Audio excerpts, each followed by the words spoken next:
ತಿಳ್ಕೊಳ್ತಾ ಇರುವಂತಹ ಪಾಠ ಅಲಂಕಾರಗಳು. ಸಾಮಾನ್ಯ ಅರ್ಥದಲ್ಲಿ ಅಲಂಕಾರ ಅಂದ್ರೆ ನೀವೇನ್ ತಿಳ್ಕೊಂಡಿದ್ದೀರಾ? ಅಲಂಕಾರ ಅಂದ್ರೆ ಜೋರಾಗಿ ಮಾತಾಡ್ಬೇಕು ಸ್ವಲ್ಪ. ಅಲಂಕಾರ ಅಂತ ಹೇಳಿದ್ರೆ ನೀವು ಏನ್ ಅರ್ಥ ಮಾಡ್ಕೊಂಡಿದ್ದೀರಾ? ಇದುವರೆಗೆ ನೀವು ಅಲಂಕಾರ ಅನ್ನೋ ಪದನೇ ಕೇಳಿಲ್ವಾ? ಏನ್ ಅರ್ಥ ಮಾಡ್ಕೊಂಡಿದ್ದೀರಾ?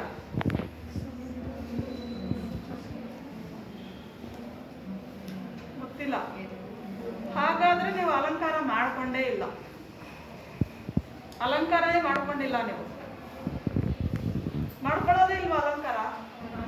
ಏನ್ ಅಲಂಕಾರ ಮಾಡ್ಕೋತೀರಾ? ಅದೇ ಮೇಕಪ್ಪೇ.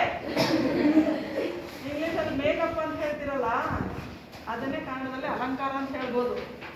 ಶೃಂಗಾರ ಅಲ್ವಾ? ಏನಕ್ಕೆ ಶೃಂಗಾರ ಮಾಡ್ಕೊಳ್ಳೋದು? ಚೆನ್ನಾಗಿ ಕಾಣಿಸ್ಬೇಕು ಅಂತ. ಹೌದಾ? ಚೆನ್ನಾಗಿ ಕಾಣಿಸ್ಬೇಕು. ಯಾಕಂದ್ರೆ ಮೊದಲೇ ನೀವು ಚೆನ್ನಾಗಿರಲ್ಲ ಅಲ್ವಾ? ಮೊದಲು ಚೆನ್ನಾಗಿರಲ್ಲ ಅಲ್ವಾ? ಅದಕ್ಕೆ ಮತ್ತೆ ಅಲಂಕಾರ ಮಾಡ್ಕೋತೀರಾ. ಏನೇನು ಅಲಂಕಾರ ಮಾಡ್ಕೋತೀರಾ?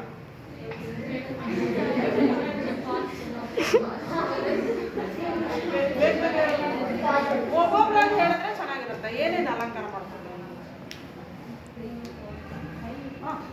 ಸುಮ್ಮ ಹೇಳಮ್ಮ.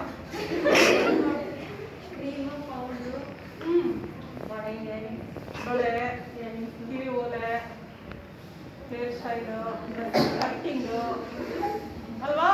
ಇದೆಲ್ಲ ಅಲಂಕಾರ. ಯಾಕೆ ನಾವು ಮಾಡ್ಕೋತೀವಿ ಅಂದ್ರೆ ನೀವೇ ಹೇಳಿದ್ರಿ ನಾವು ಚೆನ್ನಾಗಿ ಕಾಣಬೇಕು ಅಂತ ಹೇಳಿ. ನಾನು ಕೇಳಿದ್ರೆ ನೀವು ಮೊದಲೇ ಚೆನ್ನಾಗಿರೋಲ್ವಾ ಅಂತ ಹೇಳಿ. ಮೊದಲೇ ಚೆನ್ನಾಗೇ ಇದ್ದೀರಾ, ಇಲ್ಲ ಅಂತೇನಿಲ್ಲ. ಆದ್ರೆ ಇನ್ನೂ ಚೆನ್ನಾಗಿ ಕಾಣಬೇಕು ಅಂತ ಹೇಳಿ ಅಲಂಕಾರ ಮಾಡ್ಕೋತೀರಾ. ಹೌದಾ? ಇಲ್ಲಿ ಸಾಹಿತ್ಯದಲ್ಲೂ ಕೂಡ ಹಾಗೆ. ಸಾಮಾನ್ಯ ಭಾಷೆಗೂ ಅಲಂಕಾರ ಭರಿತ ಭಾಷೆಗೂ ವ್ಯತ್ಯಾಸ ಇದೆ. ಒಂದು ಕವಿಯಾದವನು ಒಂದು ಸಾಮಾನ್ಯ ವಾಕ್ಯವನ್ನ ಅದನ್ನು ಅಲಂಕಾರ ಭರಿತವಾಗಿ ಹೇಳ್ತಾ ಹೋಗ್ತಾನೆ. ಅದರಲ್ಲಿ ಏನು ಅಲಂಕಾರ ಇದೆ ಅಂತ ನಾವು ಗುರುತಿಸೋದಾದ್ರೆ ಬೇರೆ ಬೇರೆ ರೀತಿಯ ಅಲಂಕಾರಗಳನ್ನ ಗುರುತಿಸ್ಬೋದು. ಉದಾಹರಣೆಗೆ ಹೇಳೋದಾದ್ರೆ ಸೂರ್ಯನು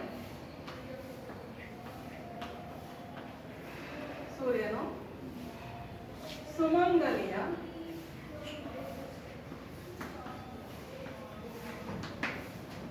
ಹಣೆಯ ಬೊಟ್ಟಿನಂತೆ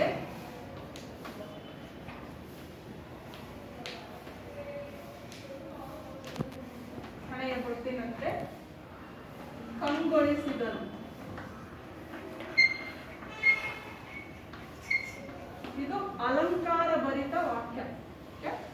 ಅಲಂಕಾರ ಭರಿತ ವಾಕ್ಯ. ಸೂರ್ಯನು ಸುಮಂಗಲಿಯ ಹಣೆಯ ಬೊಟ್ಟಿನಂತೆ ಕಂಗೊಳಿಸಿದನು. ಇದಕ್ಕೆ ಬದಲಾಗಿ ನಾವು ಏನ್ ಹೇಳ್ಬೋದಿತ್ತು? ಬೇರೆ ರೀತಿ ಹೇಳಕ್ಕಾಗಲ್ವಾ ಆ ವಾಕ್ಯವನ್ನ? ಸಿಂಪಲ್ ಆಗಿ, ಸಾಮಾನ್ಯವಾಗಿ, ತುಂಬಾ ಯೋಚನೆ ಮಾಡಬೇಡಿ. ಸಾಮಾನ್ಯವಾಗಿ ಏನ್ ಹೇಳ್ಬೋದು? ಹೇಳಿ. ಹೇಳ್ತಾ ಇದ್ದೀರಾ, ಜೋರಾಗಿ ಹೇಳ್ತಾ ಇಲ್ಲ ಅಷ್ಟೇ. ಸೂರ್ಯನ ಕಂಗೊಳಿಸಿದನು ಅಂತ ಹೇಳ್ಬೋದು. ಹೌದಾ? ಹೌದಾ?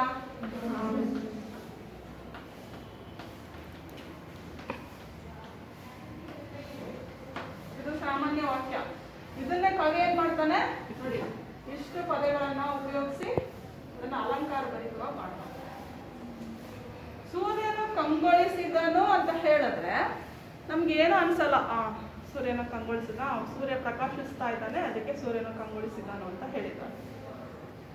ಆದ್ರೆ ಈ ವಾಕ್ಯವನ್ನು ತಗೊಂಡಾಗ ಸೂರ್ಯನು ಸುಮಂಗಲಿಯ ಹಣೆಯ ಬೊಟ್ಟಿನಂತೆ ಕಂಗೊಳಿಸಿದನಂತೆ ಕೆಲವು ಪದಗಳನ್ನ ಎಕ್ಸ್ಟ್ರಾ ಅರ್ಥ ತಗೊಳ್ತಾನೆ.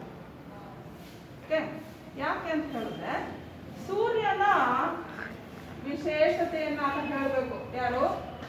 ಕವಿ ಸೂರ್ಯನ ವಿಶೇಷತೆಯನ್ನು ಹೇಳಬೇಕು.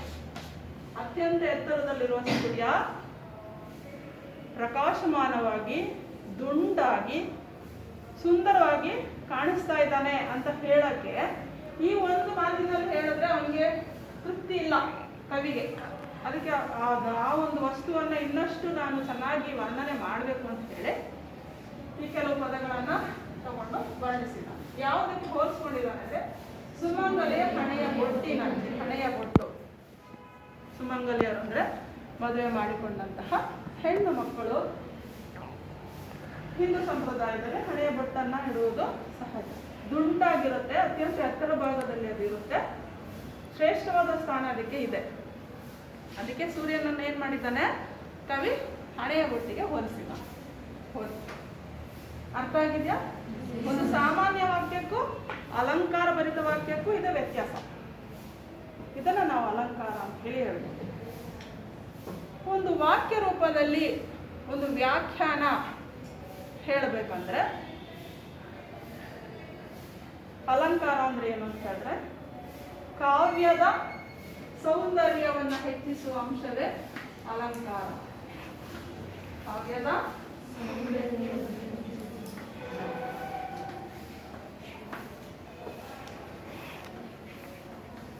ಸೌಂದರ್ಯವನ್ನು ಹೆಚ್ಚಿಸುವ ಅಂಶವೇ ಅಲಂಕಾರ. ಗೊತ್ತಾಯ್ತಲ್ಲ? ಅಲಂಕಾರ ಅಂದ್ರೆ ಕಾವ್ಯದ ಸೌಂದರ್ಯವನ್ನ ಹೆಚ್ಚಿಸುವ ಅಂಶವನ್ನ ಅಲಂಕಾರ ಅಂತೇಳಿ ನಾವು ಕರೀತೀವಿ. ಈಗ ನಿಮಗೆ ಎಲ್ಲರಿಗೂ ಅರ್ಥ ಆಗಿದೆ ಅಂತ ಅನ್ಕೊಳ್ತೀವಿ. ಮುಂದಕ್ಕೆ ಹೋಗ್ಬೋದಾ? ಈ ಕಾವ್ಯದ ಅಲಂಕಾರದ ಮುಂದುವರೆದ ಭಾಗವನ್ನ ನಾವು ಪುಟದ ಸಂಖ್ಯೆ 132ರಿಂದ ಶುರು ಮಾಡೋಣ. 132 ನೋಡ್ಕೊಳ್ಳಿ. ಸೈದ್ಧಾಂತಿಕ ಭಾಷಾಭ್ಯಾಸ ಅಂತ ಇದೆ. ಅಲಂಕಾರಗಳು ಅಂತ ಹೇಳಿ ಕೊಟ್ಟಿದ್ದಾರೆ. ಅಲಂಕಾರ ಎಂದರೆ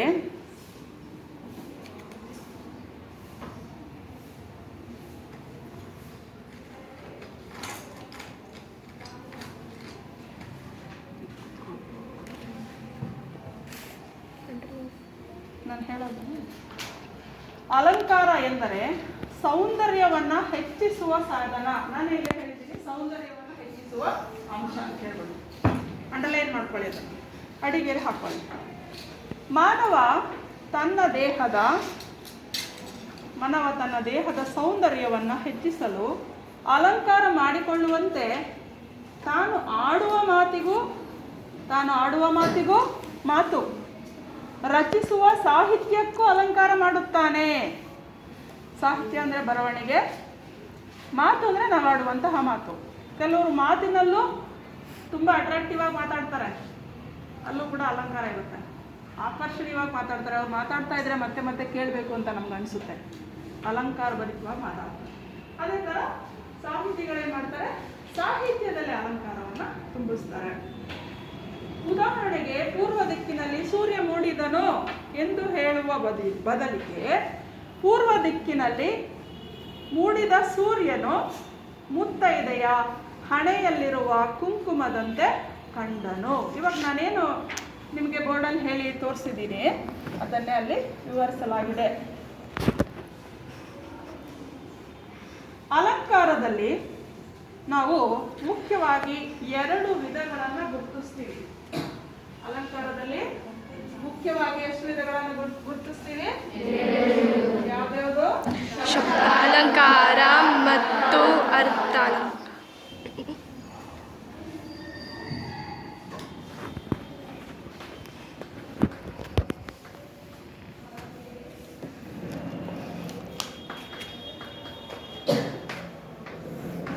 ಅಲಂಕಾರದ ವಿಧಗಳು ಎಷ್ಟು ವಿಧಗಳಿವೆ ಅಂತ ಹೇಳಿದ್ರೆ ಮೊದಲನೇದು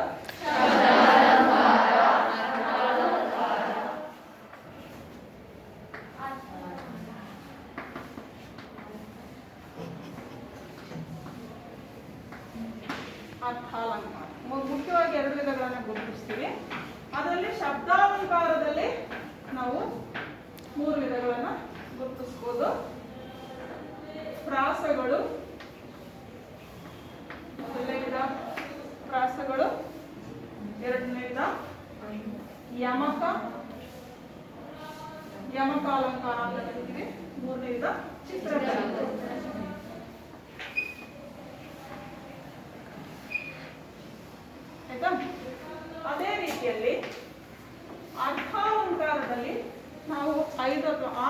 ಬೇಕಾದಷ್ಟು ಅಲಂಕಾರಗಳಿದೆ, 100ಕ್ಕೂ ಜಾಸ್ತಿ ಅಲಂಕಾರಗಳಿದೆ ಅರ್ಥಾಲಂಕಾರದಲ್ಲಿ.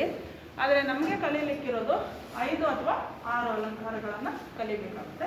ಅದರಲ್ಲಿ ಈಗಾಗಲೇ ನೀವು 8, 9ನೇ ಕ್ಲಾಸಲ್ಲಿ 2 ಅಲಂಕಾರಗಳನ್ನು ಕಲಿತಿರ್ತೀರ. ಯಾವುದು? ಉಪಮ ಅಲಂಕಾರ. ಆಮೇಲೆ 2 ಗೊತ್ತಾ ನಿಮಗೆ?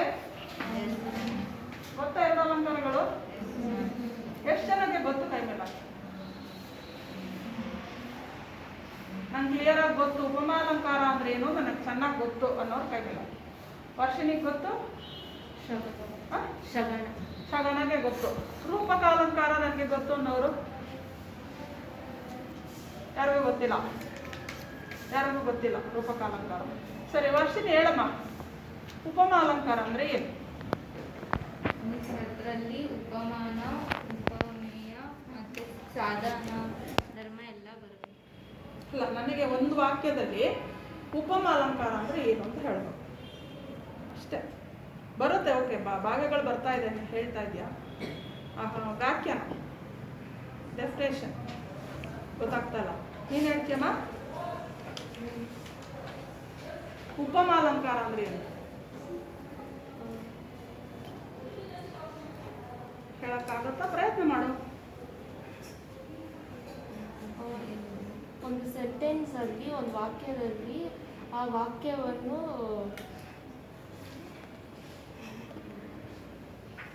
ಸ್ವಲ್ಪ ಯೋಚನೆ ಮಾಡಬೇಕು. ಹೇಳಕ್ಕಾಗುತ್ತಾ? ಯೋಚನೆ ಮಾಡ್ಬೇಕಾ? ಸರಿ, ಯೋಚನೆ ಮಾಡಿ ಆಮೇಲೆ ಹೇಳ್ಕೊಡ್ತೀನಿ ನಾನು. ಯಾಕಂದ್ರೆ ನೀವು ಲಾಕ್ಡೌನ್ ಆಗ್ಬಿಟ್ಟು 3 ವರ್ಷ ಆಗೋಯ್ತು. ನೀವು ಓದಿ 3 ವರ್ಷ ಆಗೋಯ್ತು. 8th ಸ್ಟ್ಯಾಂಡರ್ಡಲ್ಲಿ ಓದಿದ್ದೀರಾ? 8th ಓದಿದ್ದೀರಾ ಉಪಮಾ ಅಲಂಕಾರ? 9th. ಆಮೇಲೆ ಒಂದು 10 ತಿಂಗಳು ರಜಾ ಅಲ್ವಾ? ಮಜಾನೇ ಮಜಾ. ಓದೋದವ್ರು ಎಷ್ಟು ಜನನೋ ಓದದೆ ಆಟ ಆಡ್ಕೊಂಡು, ತಿನ್ಕೊಂಡು, ಮಲ್ಕೊಂಡು, ಟೂರು ಪಿಕ್ನಿಕ್ ಹೊಡ್ಕೊಂಡು ಇರೋರೇ ಜಾಸ್ತಿ ಜನ. ಮೊಬೈಲ್ ಕೊಟ್ಬಿಟ್ಟಿದ್ದಾರೆ ನಮ್ಮ ಕೈಗೆ ಅಂತ ಹೇಳ್ಬಿಟ್ಟು ಆಟನೇ ಆಟ. ಪಬ್ಜಿ ಆಟನ, ಕ್ಯಾಂಡಿ ಕ್ರಷ, ಬೇಕಾದಷ್ಟು ಆಟಗಳನ್ನು ಆಡ್ಕೊಂಡು ಜಾಲಿ ಮಾಡ್ಕೊಂಡು ಬಂದ್ಬಿಟ್ಟಿದ್ದೀರ. ಹೌದಾ? ಅದು 3 ದಿನದಿಂದ ತುಂಬ ಕಷ್ಟ ಆಗ್ತಾ ಇದೆ ನಿಮಗೆ. 3 ದಿನದಿಂದ ತುಂಬ ಕಷ್ಟ ಆಗ್ತಾ ಇದೆ. 3 ದಿನದಿಂದ ನಾವು ಕ್ಲಾಸಲ್ಲಿ ಕುತ್ಕೋಬೇಕು, ಪಾಠ ಕೇಳಬೇಕು ಅಂತ ಹೇಳಿದ್ರೆ ಎಷ್ಟು ಸಂಕಟ ಆಗುತ್ತೆ ನಮಗೆ. ಬೆಳಿಗ್ಗೆ ಎಷ್ಟು ಬೇಗ ಹೇಳ್ಬೇಕು? ಎಷ್ಟೊತ್ತಿಗೆ ಹೇಳ್ತೀರಾ?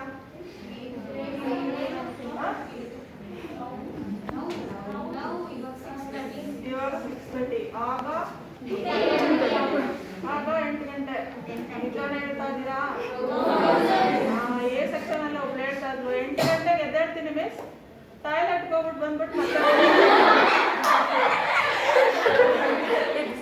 ಮತ್ತೆ ಮಲ್ಕೋತೀನಿ. ಆಮೇಲೆ ಏನು ಮಾಡ್ತೀಯಮ್ಮ ಅಂದ್ರೆ ಆಮೇಲೆ 10 ಗಂಟೆಗೆ ಎದ್ದೇಳ್ತೀನಿ ಮಿಸ್. 10 ಗಂಟೆಗೆ ಎದ್ದು TV ಮುಂದೆಗಡೆ ಕುತ್ಕೋತಾಳ, ಮಕ್ಕ ತೊಳಿತಾಳ, ಊಟ ಮಾಡ್ತಾಳ,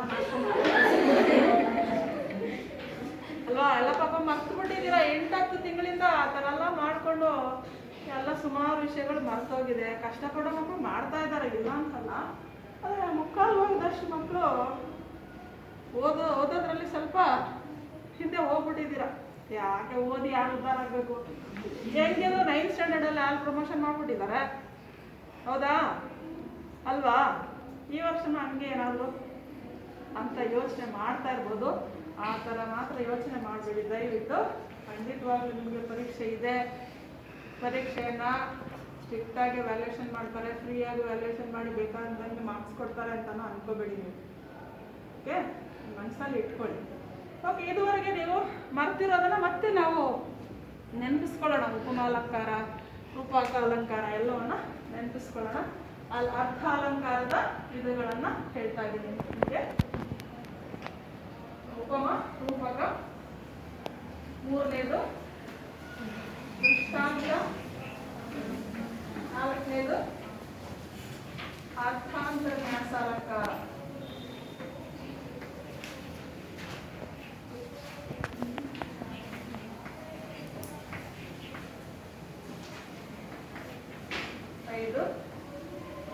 ಉತ್ಪ್ರೇಕ್ಷ ಅಲಂಕಾರ.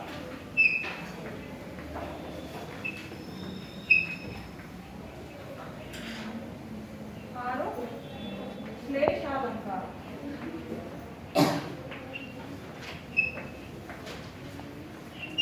ಇಷ್ಟು ಅಲಂಕಾರಗಳನ್ನು ನೀವು ಕಲಿಬೇಕಾಗುತ್ತೆ 10ನೇ ಕ್ಲಾಸಲ್ಲಿ. ಉಪಮ ರೂಪಕ ತುಂಬ ಮುಖ್ಯವಾಗಿ ಬರುವಂತಹ ಅಲಂಕಾರಗಳು 10ನೇ ತರಗತಿಯಲ್ಲಿ ಉಪಮ ರೂಪಕ. ಈ ಎಲ್ಲ ಅಲಂಕಾರಗಳನ್ನು ಕಲಿಬೇಕು ಹೌದು.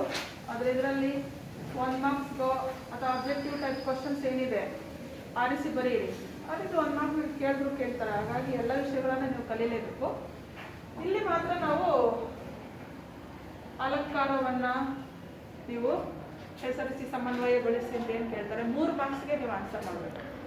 1 ಮಾರ್ಕ್ಸ್ಗೂ ಕೇಳ್ಬೋದು ಇವುಗಳಲ್ಲಿ, 3 ಮಾರ್ಕ್ಸ್ಗಂತೂ ಖಂಡಿತವಾಗ್ಲೂ ಇದೆರಡರಲ್ಲಿ ಜಾಸ್ತಿಯಾಗಿ ಕೇಳ್ತಾ ಇರ್ತಾರೆ. ಇದು ಕೇಳಲ್ವಾ ಅಂತ ನೀವು ಅನ್ಬೋದು. ಇದುವರೆಗೆ ಹೆಚ್ಚಾಗಿ ಯಾವುದು ಅಷ್ಟು ಕೇಳಿಲ್ಲ, 1-2 ಕೇಳಿರ್ತಾರೆ ಅಷ್ಟೇ. ಹೆಚ್ಚಾಗಿ ರಿಪೀಟ್ ಆಗೋದು ಉಪಮ ಅಲಂಕಾರ ಮತ್ತು ರೂಪಕ ಅಲಂಕಾರಗಳು. ಅಲಂಕಾರಗಳಲ್ಲಿ ಶಬ್ದಾಲಂಕಾರ, ಅರ್ಥಾಲಂಕಾರ ಎಂದು 2 ವಿಭಾಗಗಳಿವೆ. ಶಬ್ದ ಅಥವಾ ಪದಗಳ ಜೋಡಣೆಯ ಮೂಲಕ ಕಾವ್ಯ ಅಥವಾ ಮಾತಿನ ಸೌಂದರ್ಯವನ್ನು ಹೆಚ್ಚಿಸಿದರೆ ಅದನ್ನು ಶಬ್ದಾಲಂಕಾರ ಎಂದು ಕರೆಯುತ್ತಾರೆ. ಅಲ್ಲೇ ನಿಮಗೆ ಡೆಫಿನೇಷನ್ ಹೇಳ್ಬಿಟ್ಟಿದ್ದಾರೆ. ಶಬ್ದಾಲಂಕಾರ ಅಂದರೆ ಏನು ಅಂತ ಹೇಳ್ಬಿಟ್ಟು, ಹೌದಾ? ಅಲ್ಲಿ ಹೇಳ್ತಾ ಇದ್ದಾರೆ ಏನಂತ, ಶಬ್ದ ಅಥವಾ ಪದಗಳ ಜೋಡಣೆಯ ಮೂಲಕ. ಆ ವಾಕ್ಯದಲ್ಲಿ, ಆ ಸಾಹಿತ್ಯದಲ್ಲಿ ಏನಿದೆ ಅಂತ ಹೇಳಿದ್ರೆ ಶಬ್ದಗಳನ್ನು ಅಥವಾ ಪದಗಳನ್ನು ಅವರು ಜೋಡಿಸಿ ಅಲಂಕಾರವನ್ನು ಮಾಡಿರ್ತಾರೆ. ಅಲ್ಲಿ ಹೆಚ್ಚು ಪ್ರಾಮುಖ್ಯತೆ ಯಾವುದಕ್ಕಿದೆ ಅಂದರೆ ಶಬ್ದಗಳಿಗೆ, ಪದಗಳಿಗೆ ಹೆಚ್ಚು ಪ್ರಾಮುಖ್ಯತೆಯನ್ನು ಕೊಡಲಾಗಿರುತ್ತೆ. ಕಾವ್ಯ ಅಥವಾ ಮಾತಿನ ಸೌಂದರ್ಯವನ್ನು ಹೆಚ್ಚಿಸಿದರೆ ಅದನ್ನು ಶಬ್ದಾಲಂಕಾರ ಎಂದು ಕರೆಯಲಾಗುತ್ತದೆ. ಪದಗಳ ಅರ್ಥ ಚಮತ್ಕಾರದಿಂದ ಕಾವ್ಯದ ಅಥವಾ ಅರ್ಥದ ಸೌಂದರ್ಯ ಹೆಚ್ಚಿದರೆ ಅದನ್ನು ಅರ್ಥಾಲಂಕಾರ ಎಂದು ಕರೆಯುತ್ತಾರೆ. ಅರ್ಥಾಲಂಕಾರ ಅಂದರೆ ಎರಡನೇದು. ಅರ್ಥಾಲಂಕಾರ ಅಂದರೆ ಏನಪ್ಪ ಅಂದರೆ ಅಲ್ಲಿ ಅರ್ಥ ಮುಖ್ಯವಾಗಿರುತ್ತೆ. ಶಬ್ದಾಲಂಕಾರದಲ್ಲಿ ಬರೀ ಶಬ್ದಗಳಿಗೆ ಪ್ರಾಮುಖ್ಯತೆಯನ್ನು ಕೊಡ್ತೀವಿ. ಅರ್ಥಾಲಂಕಾರದಲ್ಲಿ ಆ ಅಲಂಕಾರದಲ್ಲಿ ಏನು ಅರ್ಥ ಇದೆ ಅನ್ನೋದನ್ನು ನಾವು ಗಮನಿಸಬೇಕಾಗುತ್ತೆ. ಒಟ್ಟಾರೆ ಹೇಳಬೇಕಂದ್ರೆ ಶಬ್ದಾಲಂಕಾರ ಅಂತ ಹೇಳಿದ್ರೆ ಶಬ್ದ ಚಮತ್ಕಾರದಿಂದ ಕೂಡಿದ್ದರೆ ಶಬ್ದಾಲಂಕಾರ, ಅರ್ಥ ಚಮತ್ಕಾರದಿಂದ ಕೂಡಿದ್ದರೆ ಅರ್ಥಾಲಂಕಾರ. ಟೋಟಲ್ ಆಗಿ ಕೇಳಬೇಕು ಅಂದರೆ ಇದೆರಡನ್ನ ಮನಸ್ಸಲ್ಲಿ ಇಟ್ಕೊಳ್ಳಿ. ಶಬ್ದಾಲಂಕಾರ ನೋಡೋಣ, ಮುಂದೆ ಹೋಗೋಣ. ಮೊದಲನೇ ಭಾಗ ಶಬ್ದಾಲಂಕಾರ.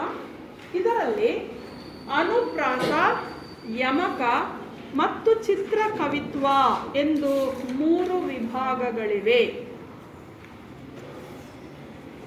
ಅನುಪ್ರಾಸ, ಯಮಕ, ಚಿತ್ರಕವಿತ್ವ ಎಂಬ 3 ವಿಭಾಗಗಳಿವೆ. ಈಗಾಗಲೇ ನಾನಿಲ್ಲಿ ಬರೆದಿದ್ದೀನಿ.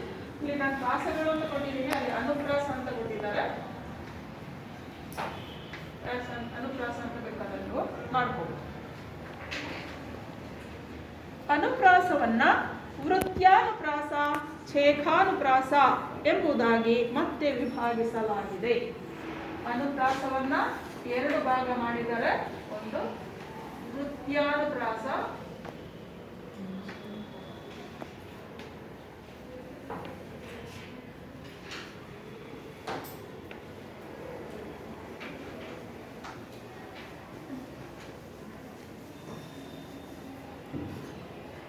ಇನ್ನೊಂದು ಛೇಖಾನುಪ್ರಾಸ.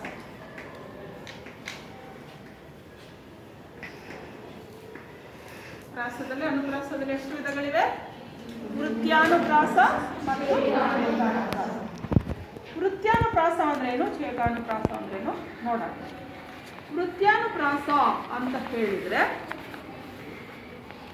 1 ಅಥವಾ 2 ವ್ಯಂಜನಾಕ್ಷರಗಳು ಪದ್ಯದ ಸಾಲುಗಳಲ್ಲಿ ಮತ್ತೆ ಮತ್ತೆ ಬಂದರೆ, ಅಂದರೆ ಪುನರಾವರ್ತನೆಗೊಂಡರೆ ಅದನ್ನು ವೃತ್ಯಾನುಪ್ರಾಸ ಎಂದು ಕರೆಯುತ್ತಾರೆ.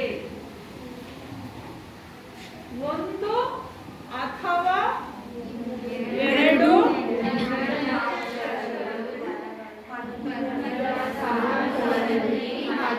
ಮತ್ತೆ ಬಂದರೆ, ಅಂದರೆ ಪುನರಾವರ್ತನೆಗೊಂಡರೆ ಅದನ್ನು ವೃತ್ಯಾನುಪ್ರಾಸ ಎಂದು ಕರೆಯುತ್ತಾರೆ. ವ್ಯಂಜನಗಳು ಪದ್ಯದ ಸಾಲುಗಳಲ್ಲಿ ಮಧ್ಯದಲ್ಲಿ ಅಲ್ಲಲ್ಲಿ ರಿಪೀಟ್ ಆದರೆ ಪುನರಾವರ್ತನೆಗೊಂಡ್ರೆ ಅದನ್ನು ವೃತ್ಯಾನುಪ್ರಾಸ ಅಂತ ಹೇಳಿ ಕರಿತೀವಿ. ಅರ್ಥ ಆಗಿದೆಯಾ? ಉದಾಹರಣೆಗೆ ನಾವು ನೋಡೋಣ. ಅಲ್ಲಿ ಎಳ ಗಿಳಿಗಳ ಬಳಗಗಳು ನಳನಳಿಸಿ ಬೆಳೆದ ಕಳವೆಯ ಎಳೆಯ ಕಾಳಿಗೆ ಎಳಸಿ ಬಂದವು. ಒಂದು ಅಥವಾ ಎರಡು ಅಕ್ಷರಗಳು ಯಾವ್ದು ರಿಪೀಟ್ ಆಗಿದೆ ಅಲ್ಲಿ? ಯಾವ ಅಕ್ಷರಗಳು? ವ್ಯಂಜನಗಳು ಳ ಮತ್ತೆ ಗ. ಈ ರೀತಿಯಲ್ಲಿ ಒಂದು ಅಥವಾ ಎರಡು ಅಕ್ಷರಗಳು ಮತ್ತೆ ಮತ್ತೆ ಅಲ್ಲಿ ರಿಪೀಟ್ ಆಗ್ತಾ ಹೋದ್ರೆ ಅದನ್ನ ವೃತ್ಯಾನುಪ್ರಾಸ ಅಂತ ಹೇಳಿ ಕರೀತೀವಿ. ನೋಡಿ, ಇಲ್ಲಿ ನಾವು ಅರ್ಥ ಮುಖ್ಯವಾಗಿ ಗಮನಿಸ್ತಾ ಇಲ್ಲ, ಬರೀ ಅಕ್ಷರಗಳು ಶಬ್ದಗಳನ್ನು ಮಾತ್ರ ನೋಡ್ತಾ ಇದ್ರೆ, ಹಾಗಾಗಿ ಇದು ಶಬ್ದಾಲಂಕಾರ. ಇನ್ನು ಎರಡನೇದು ಛೇಕಾನುಪ್ರಾಸ. ಅನುಪ್ರಾಸದಲ್ಲಿ ಪ್ರಾಸದಲ್ಲಿ ಎರಡನೇ ವಿಧ ಛೇಕಾನುಪ್ರಾಸ. ಛೇಕಾನುಪ್ರಾಸ ಅಂದ್ರೆ ಏನಪ್ಪಾ ಅಂದ್ರೆ ಎರಡೆರಡು ವ್ಯಂಜನಗಳು. ಮೊದಲನೇದರಲ್ಲೂ ಎರಡಿತ್ತಲ್ಲ, ಇದರಲ್ಲಿ ಎರಡು ಇದೆಯಲ್ಲ, ಕನ್ಫ್ಯೂಸ್ ಮಾಡ್ಕೊಳ್ಳೋದು ಬೇಡ. ಅಲ್ಲಿ ಒಂದು ಅಥವಾ ಎರಡು ಅಕ್ಷರಗಳು ಬೇರೆ ಬೇರೆ ಕಡೆ ಬರ್ಬೋದು, ಒಟ್ಟೊಟ್ಟಿಗೆ ಬರ್ಬೇಕಂತೇನಿಲ್ಲ. ಆದ್ರೆ ಇಲ್ಲಿ ಏನಾಗುತ್ತೆ ಅಂದ್ರೆ ಎರಡು ಅಕ್ಷರಗಳು ಒಟ್ಟೊಟ್ಟಿಗೆ ಬರ್ತವೆ. ಅದನ್ನ ಛೇಕಾನುಪ್ರಾಸ ಅಂತ ಹೇಳಿ ಕರೀತೀವಿ. ಮಕ್ಕಳ, ಎರಡೆರಡು ವ್ಯಂಜನಗಳು ಪುನರಾವರ್ತನೆಗೊಂಡರೆ ಅದನ್ನು ಛೇಕಾನುಪ್ರಾಸ ಎನ್ನುತ್ತಾರೆ. ಉದಾಹರಣೆಗೆ, ಕೆಲದೊಳ್ ಪುಳಿಂದಿ ಇರೆ ಪೆರ್ಪುಲಿ ಬಂದೊಡಂ ಅಂಜಲ್ ಅಳ್ಕ ನೋಡಂ ನೋಡಂ ಚಲದಿಂ ಕಾಡಂ ಕಾಡಂ ಸಲೆ ಪಸಿವಂ ಮರೆದು ತಣಿದು ಬೇಡಂ ಬೇಡಂ. ಇಲ್ಲಿ ಡಾರ್ಕ್ ಲೆಟರ್ಸ್ ಅಲ್ಲಿ ಸ್ವಲ್ಪ ಕಪ್ಪು ಶಾಯಿಯಲ್ಲಿ ಡಾರ್ಕ್ ಆಗಿ ಮಾಡಿದ್ದಾರೆ ನೋಡಿ. ನೋಡಂ ನೋಡಂ ಕಾಡಂ ಕಾಡಂ ಬೇಡಂ ಬೇಡಂ. ಎರಡೆರಡು ವ್ಯಂಜನಗಳು ಪುನರಾವರ್ತನೆ ಆಗಿದೆ, ಒಟ್ಟೊಟ್ಟಿಗೆ ಪುನರಾವರ್ತನೆ ಆಗಿದೆ. ಈಗ ಎರಡೆರಡು ವ್ಯಂಜನಗಳು ಪುನರಾವರ್ತನೆ ಆದರೆ ಅದನ್ನ ಛೇಕಾನುಪ್ರಾಸ ಅಂತ ಹೇಳಿ ಕರಿತೀವಿ. ಇನ್ನು ಶಬ್ದಾಲಂಕಾರದಲ್ಲಿ ಎರಡನೇ ವಿಧಕ್ಕೆ ಬರೋಣ, ಯಮಕಾಲಂಕಾರ. ಮೂರು ಅಥವಾ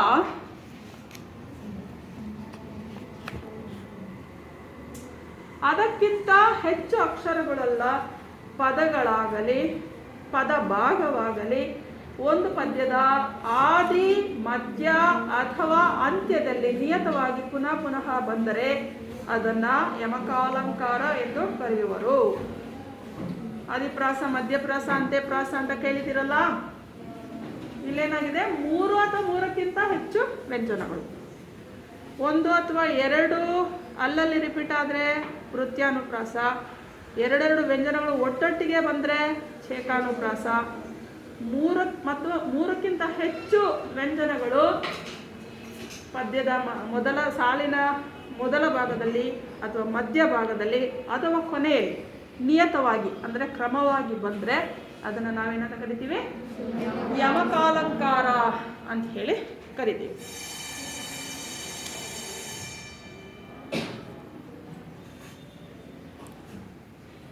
ಅಮಲ್ಗಳ್ ನಯ ವಿಕ್ರಮ ಗುಣ ದಮಲ್ಗಳ್ ನೃಪಶಾಸ್ತ್ರ ಪರಿಣಿತರವರಂ ಸಮರದೊಳ ಅಗ್ರ ಶೌರ್ಯಂ ಸಮರಸ ಸಂಪನ್ನನಾವನು ಉದಾರನಪ್ಪಂ. ಇಲ್ಲಿ ಅಮಲ್ಗಳ್ ದಮಲ್ಗಳ್ ಸಮರ ಸಮರ ಅಂತ ಬಂದಿದೆ. ಅಮಲ್ಗಳ್ ದಮಲ್ಗಳ್ ನಾಲ್ಕು ಅಕ್ಷರ ಬಂದಿದೆ. ಓಕೆ, ಸಮರ ಸಮರ ಮೂರು ಅಕ್ಷರ ಬಂದಿದೆ. 3 ಅಕ್ಷರ ಆದರೂ ಆಗಿರ್ಬೋದು, 4 ಅಕ್ಷರ ಆದರೂ ಆಗಿರ್ಬೋದು. ಇದನ್ನು ನಾವು ಯಮಕ ಅಲಂಕಾರ ಅಂತ ಹೇಳಿ ಗುರುತಿಸ್ಬೇಕಾಗುತ್ತೆ. ಆಯಿತಾ? ನೆಕ್ಸ್ಟು ಶಬ್ದಾಲಂಕಾರದಲ್ಲಿ ಚಿತ್ರಕವಿತ್ವಕ್ಕೆ ಬರ್ತೀವಿ. ಕೊನೆಯದು ಚಿತ್ರಕವಿತ್ವ. ಇಲ್ಲಿ ಇದು ಇಷ್ಟಕ್ಕೂ ವ್ಯತ್ಯಾಸಕರವಾಗಿದೆ. 1, 2, 3 ಮೂರನ್ನು ಬಿಟ್ಟರೆ ಇಲ್ಲಿ ಏನು ತುಂಬ ವ್ಯತ್ಯಾಸಕರವಾದಂತಹ ವಿಚಾರ ಏನಪ್ಪ ಅಂತಂದರೆ, ಕವಿಯಾದವನು ಸಾಹಿತ್ಯಾದವನು ಒಂದು ಪದ ಅಥವಾ 2 ಪದ ಅಥವಾ ಕೆಲವೇ ಅಕ್ಷರಗಳನ್ನು ಬಳಸಿಕೊಂಡು ಒಂದು ಪದ್ಯವನ್ನೇ ರಚನೆ ಮಾಡುವಂತಹ ಶಕ್ತಿ ಆತನಿಗಿರುತ್ತೆ. ಅರ್ಥ ಆಯ್ತಾ? ಕೆಲವು ಅಕ್ಷರಗಳು 4-5 ಅಕ್ಷರ ಅಥವಾ ಕೆಲವೇ ಪದಗಳು 1, 2, 3, 4 ಪದಗಳು ಸಾಧ್ಯನಾ? 4 ಪದಗಳಲ್ಲಿ ಒಂದು ಪದ್ಯ ಮಾಡ್ಬೋದಾ? ಕಷ್ಟ ಅಲ್ಲ. ಅಥವಾ ಒಂದು 5 ಅಕ್ಷರಗಳನ್ನು ಉಪಯೋಗಿಸ್ಕೊಂಡು ಒಂದು ಪದ್ಯ ಮಾಡ್ಬೋದಾ? ಪ್ರಯತ್ನ ಮಾಡ್ತೀರಾ? ಇದು ನಿಮಗೆ ಮುಂದಿನ ತರಗತಿಗೆ ನಾನು ಕೊಡ್ತಾ ಇರುವಂತಹ ಗೃಹಪಾಠ. 3 ಅಕ್ಷರಗಳನ್ನು ಅಥವಾ 4 ಅಕ್ಷರಗಳನ್ನು, ಕೆಲವೇ ಅಕ್ಷರಗಳನ್ನು ಉಪಯೋಗಿಸ್ಕೊಂಡು ಒಂದು ಪದ್ಯ ಮಾಡೋಕ್ಕಾಗೋದು. ಚಿಕ್ಕ ಪುಟ್ಟ ಒಂದು ಪದ್ಯ ಮಾಡ್ಕೊಂಡು ಬರ್ತೀರಾ ನೋಡಿ, ಪ್ರಯತ್ನ ಮಾಡಿ. ಅಥವಾ ಪದಗಳು 4 ಅಥವಾ 5 ಪದಗಳನ್ನು ಉಪಯೋಗಿಸ್ಕೊಂಡು ಒಂದು ಪದ್ಯವನ್ನು ಮಾಡಲಿಕ್ಕೆ ಸಾಧ್ಯನ? ಪ್ರಯತ್ನ ಮಾಡಿ. ಅದು ಸಾಧ್ಯ ಅನ್ನೋದನ್ನು ಕವಿಗಳು ತೋರಿಸಿದ್ದಾರೆ. ಅದನ್ನೇ ನಾವಿಲ್ಲಿ ಚಿತ್ರಕವಿತ್ವ ಅಂತ ಹೇಳಿ ಕರೀತೀವಿ. ಅದಕ್ಕೆ ಇಲ್ಲಿ ನಿಮಗೆ ಉದಾಹರಣೆಯನ್ನು ಕೊಟ್ಟಿಲ್ಲ. ನಾನು ನಿಮಗೆ ಮುಂದಿನ ಅವಧಿಯಲ್ಲಿ ನನಗೆ ಉದಾಹರಣೆಯನ್ನು ನಾನು ನಿಮಗೆ ಕೊಡ್ತೀನಿ, ಆಯಿತಾ? ನನಗೆ ಗೊತ್ತಿರೋ ಪ್ರಕಾರ 1-2 ಸಾಲು ನೆನಪಿದೆ. ನಂದನ ನಂದನ ನಿನ್ನೊಂದಂದದ ಮೈ ಮುಂದೆ ಅಂತ ಹೇಳಿ ಬರ್ತದೆ. ನಂದನ ನಂದನ ನಿನ್ನೊಂದಂದದ ಮೈ ಮುಂದೆ 2 ಸಾಲುಗಳು. ಅದರಲ್ಲಿ ನೀವು ಎಷ್ಟು ಅಕ್ಷರಗಳನ್ನು ಅಥವಾ ಎಷ್ಟು ಪದಗಳನ್ನು ಗುರುತಿಸ್ತೀರ? ನಂದನ ನಂದನ ನಿನ್ನೊಂದಂದದ ನಾವೊಂದು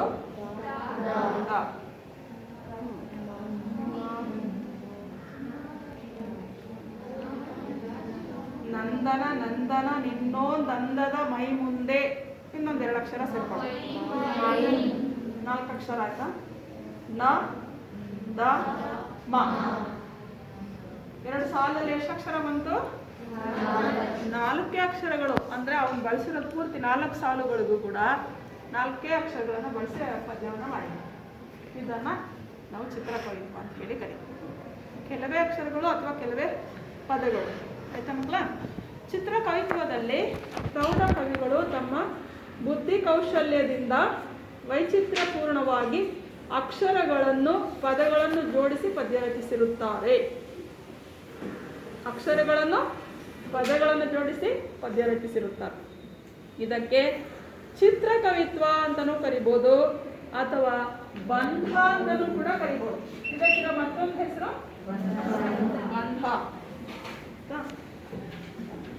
ಇದರಲ್ಲಿ ನಿರೋಷ್ಟ್ಯ, ತಾಲವ್ಯ, ಏಕಾಕ್ಷರ, ದ್ವಯಾಕ್ಷರ, ತ್ರಯಾಕ್ಷರ, ಹಾರಬಂಧ, ಮುರಜಬಂಧ ಇವೆಲ್ಲ ಅದರಲ್ಲಿರುವ ವಿಧಗಳು, ಟೈಪ್ಸ್.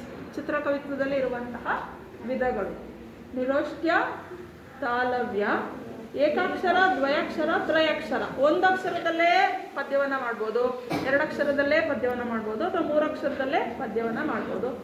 13 ಬಿಟ್ಟರೆ ಹಾರಬಂಧ, ಮುರಜಬಂಧ, ನಿರೋಷ್ಟ್ಯ, ತಾಲವ್ಯ ಈ 4 ವಿಧಗಳು. ಟೋಟಲ್ ಎಷ್ಟಾಯಿತು?